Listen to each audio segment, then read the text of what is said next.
Salutations to all my utopians out there. I wanted to reflect on this this whole MELO career thing going on, and in light of the Denver Nuggets winning the championship and him announcing his retirement.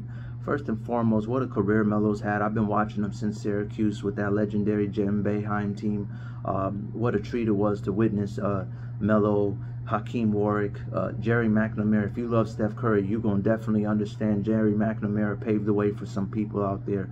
He was like a Tim Hardaway, but in college. And you want to talk about guys who were dropping it from 35. He was doing so with games on the line, under 2 minutes. You know, stone cold ice water in his veins. And then you had MELO, who's obviously the mid-range maestro and could just score in every kind of way. So very much cerebral, you know, he could play through you, around you, over you. It didn't matter. Post you up, fadeaways, you know, ambidextrous when it came to getting that bucket. Amazing touch around the rim.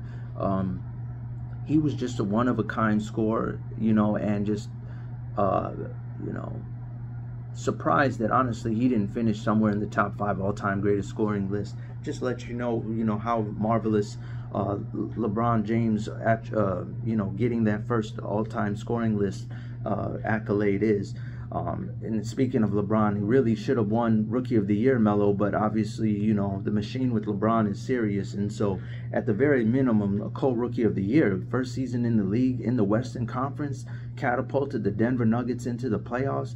That 33-point performance in which he had to, you know, spearhead the campaign in that overtime, and just, I mean, that was the other thing I didn't mention. Just one of the most clutch players. Like, you feel no kind of concern if you got to bet the house that he's going to deliver with the game on the line. He was just super clutch. But I never understood what happened in Denver. You know, here's a guy who did everything he could. He just ran into a Kobe who was, I mean, having an out-of-body experience with that whole Colorado situation. Unfortunately, of all places it took place in Colorado, and Kobe was just on a relentless mission to shred everybody, and MELO could not seem to get over the hump. I mean, it was crazy. Kobe was playing so psychotic out there that day, that series. I mean, it got so bad they had to put 6'11" shot blocking monster Marcus Camby on him, and he still was dropping them out. I'll never forget when he did the "you can't guard me" after an and one fadeaway over Kenyon Martin, who's 6'9", 230, 235, solid, probably body fat percentage around 5s, and just, he was uncontrollable. And so, you know, MELO, obviously the Nuggets were disappointed, maybe an overreaction. They didn't want to rebuild. And even despite that, MELO said, well, despite MELO saying, well, hey, I'm not going to be here for a rebuild, still postured in a way to ensure that the Nuggets got just compensation for him being there as a way of saying thank you. Told the Knicks, if you guys wait for me this offseason to sign with you, I can't guarantee that I'm going to sign with you, so you better get me now, ensuring that the Denver Nuggets got just compensation. And yet somehow the Nuggets allowed Jokic to come overseas, a guy who was drafted in the 2nd round, to put on his jersey number.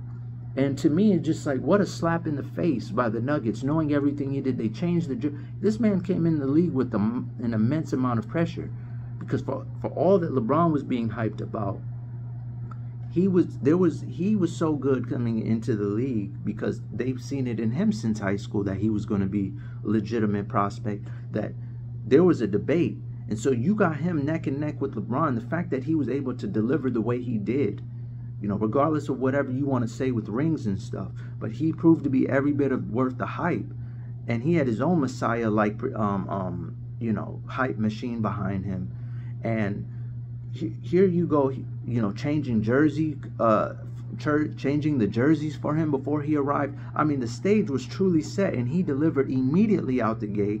And you guys and for the Nuggets to go out there, and yes, later on they did send a thank you when they won the ring, and you know, paid their tribute to him. But I can't understand how his jersey was given away to a 2nd-round pick. No one could see at the time. Obviously, you don't draft anyone and not expect greatness from your prospects, but to give his jersey away to a relatively unknown person, or anyone for that matter, let alone a 2nd-round pick.